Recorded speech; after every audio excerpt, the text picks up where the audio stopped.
And we are continuing to give you some back to school tips when it comes to remote learning. It doesn't matter if your students have live lessons or if they're doing some pre-recorded lessons with their schools. You do want to make sure they're still sticking to somewhat of a schedule.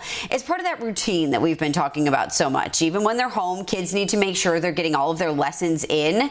And you want to physically keep a schedule of what they're doing and the times they're doing it in front of them. If you want the students to be sticking to a consistent schedule, and just as if they were in school, they'd be moving through the schedule, it's really important to have a visual so that they can see what they're learning and know what's coming next so they're prepared.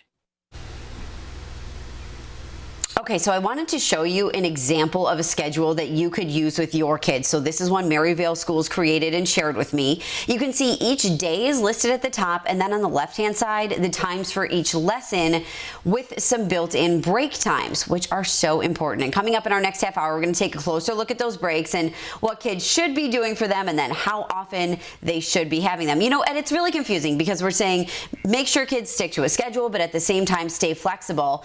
I think it's a way to combine those two things. You want to stick with that schedule, but let's say you have a 9 a.m. Zoom meeting. Maybe your schedule doesn't start at 9 a.m. then. Start it at 10. Make it work for your family. It's just the name of the game. We all have to kind of work around everything that's going on these days.